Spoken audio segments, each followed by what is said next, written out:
Good morning, class 7. Today I am to start the revision of chapter 1, Equality, a key feature of democracy, from civics. In this chapter, you had read these points: introduction, types of equality, equality and dignity, equality and Indian democracy, provisions made by the constitution, base adopted by the government to implement equality, and equality in other countries. This is the word meaning of this chapter. This is the introduction of equality. It means equality is the basic feature on which the stability of democracy depends. मतलब equality democracy का basic feature है जिसके ऊपर democracy depend करता है, democracy की स्थिरता, और ये सारे कामों को इफेक्ट करती है गवर्नमेंट का. And this is the type of equality. There are three type of equality: political, economic and social equality.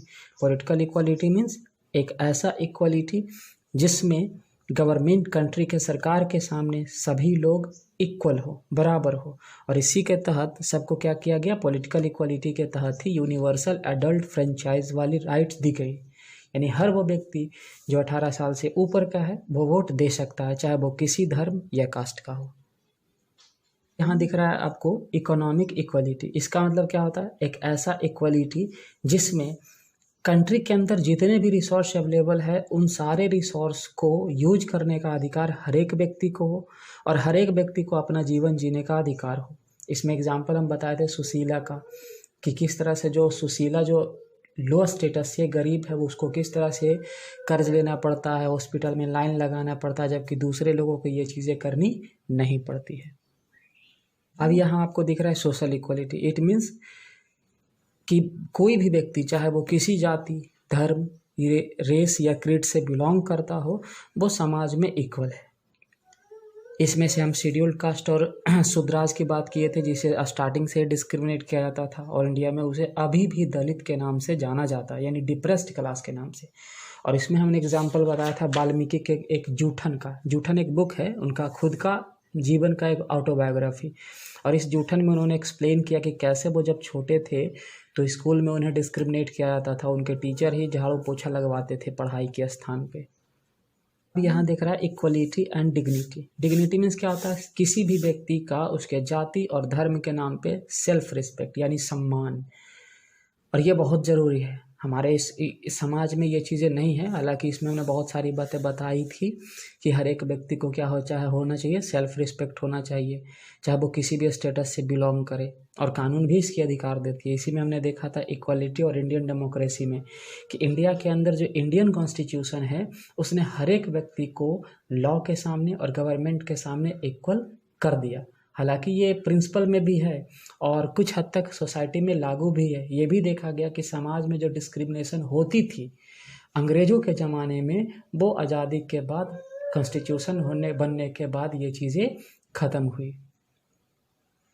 देख रहे हैं, अब यहाँ देख रहे हैं कि कॉन्स्टिट्यूशन ने कुछ ऐसे प्रस्ताव पास किए, प्रोविजंस पास किए, जिससे हर व्यक्ति को क्या हो सके, इक्वल हो सके. यहाँ पे हमने 3-4 पॉइंट्स बताए थे. जैसे पहला पॉइंट्स क्या था कि लॉ के सामने हर एक व्यक्ति इक्वल है. दूसरा पॉइंट्स क्या यहाँ पे दिख रहा है कि किसी भी व्यक्ति को जाति के आधार पे, धर्म के आधार पे, या जन्म के आधार पे, या जेंडर के आधार पे डिस्क्रिमिनेट नहीं किया जाएगा. एंड कंट्री में जितने पब्लिक प्लेसेस हैं जैसे होटल, रेस्टोरेंट, पब्लिक पार्क, इन सब को यूज करने का अधिकार हर एक व्यक्ति को है, और समाज में अनटचेबिलिटी को ख़त्म कर दी गई. अच्छा, इसके बावजूद ये प्रोविजंस के अलावा भी गवर्नमेंट ने कुछ ऐसे इक्वलिटी लागू करने के लिए 2 स्टेप उठाए. जैसे इक्वलिटी से रिलेटेड लॉ बनाया, जिसमें हमने पढ़ा था क्या, अनटचेबिलिटी एक्ट. इस एक्ट के तहत किसी भी व्यक्ति को जाति के आधार पे डिस्क्रिमिनेट नहीं किया जाएगा. यदि वो किया जाता है तो वो पनिशेबल है और उसे इस एक्ट के तहत दंड दिया जाएगा. जबकि दूसरा हमने पढ़ा क्या कि गवर्नमेंट बहुत सारे प्रोग्राम्स और स्कीम्स लागू करती है जिसके वजह से ये अनटचेबिलिटी समाज से ख़त्म हो सके, इनइक्वलिटी ख़त्म हो सके. और इसमें सबसे बेस्ट एग्जाम्पल हमने क्या बताया था, मिड डे मील का. जो कि सबसे पहले स्टार्ट किया गया था तमिलनाडु में। और ये मिड डे मील में क्या हुआ, सारे बच्चे चाहे वो किसी स्टेटस या जाति के हो, वो एक साथ स्कूल में बैठ के खाना खाते हैं। तो ये एक तरह से शुरुआत था, लेकिन इन सबसे इम्पॉर्टेंट ये है कि हर एक व्यक्ति खुद अवेयर हो और इन सारी चीज़ को समझे और इसे समाज से ख़त्म करने की कोशिश करे। एंड यहाँ लास्ट पॉइंट हम क्या देख रहे हैं कि ये इक्वलिटी सिर्फ इंडिया में नहीं बल्कि दूसरे कंट्री जैसे श्रीलंका और यूएसए का एग्जांपल में हम बताए थे कि श्रीलंका में सिन्हालीज बोलने वालों की संख्या ज़्यादा थी, इसीलिए जो इंडियन तमिल थे उनके साथ क्या किया जाता था, डिस्क्रिमिनेशन किया जाता था। इसी तरह से यूएसए का हमने देखा अफ्रीकन अमेरिकन का केस, वहाँ पे हमने क्या देखा कि अफ्रीकन अमेरिकन को उनके कलर और रेस के आधार पे उनके साथ डिस्क्रिमिनेशन होता था, जिसके वजह से वहाँ एक फेमस मूवमेंट भी हुआ जिसे कहा गया सिविल राइट मूवमेंट। और ये सिविल राइट इसी मूवमेंट के सफल होने के बाद 1964 में सिविल राइट एक्ट बना, जिसके तहत डिस्क्रिमिनेशन यानी जो जात धर्म और ओरिजिन के आधार पर डिस्क्रिमिनेशन था अमेरिका में, वो समाप्त कर दी गई।